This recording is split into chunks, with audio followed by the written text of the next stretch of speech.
At the time when Amraphel was king of Shinar, Arioch king of Elasar, Kedorlaomer king of Elam, and Tidal king of Goyim, these kings went to war against Bera king of Sodom, Birsha king of Gomorrah, Shinab king of Admah, Shemeber king of Zeboim, and the king of Bela, that is, Zoar. All these latter kings joined forces in the Valley of Siddim, that is, the Dead Sea Valley. For 12 years they had been subject to Kedorlaomer, but in the 13th year they rebelled.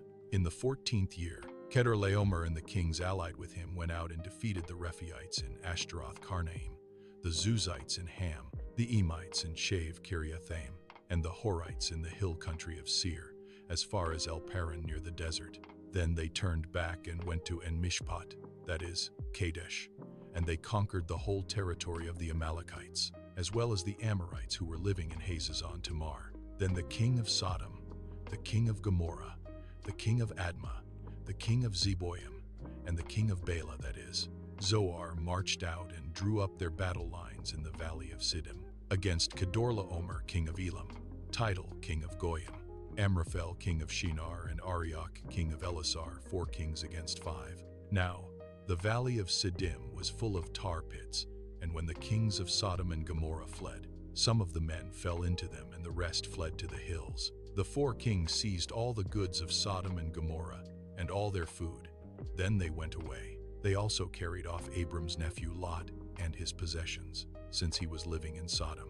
A man who had escaped came and reported this to Abram the Hebrew. Now Abram was living near the great trees of Mamre the Amorite, a brother of Eshcol and Aner, all of whom were allied with Abram.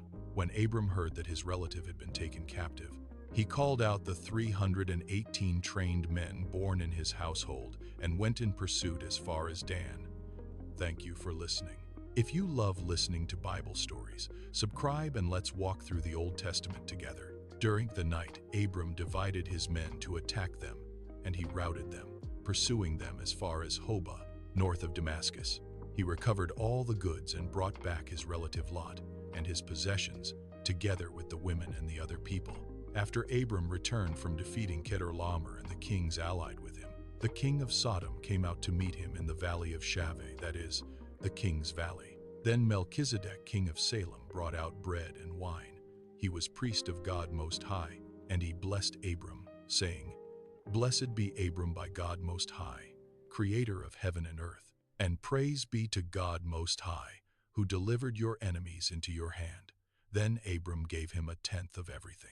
The king of Sodom said to Abram, "Give me the people and keep the goods for yourself." But Abram said to the king of Sodom, "With raised hand I have sworn an oath to the Lord, God Most High, creator of heaven and earth, that I will accept nothing belonging to you, not even a thread or the strap of a sandal, so that you will never be able to say, 'I made Abram rich.' I will accept nothing but what my men have eaten and the share that belongs to the men who went with me to Aner, Eshcol, and Mamre.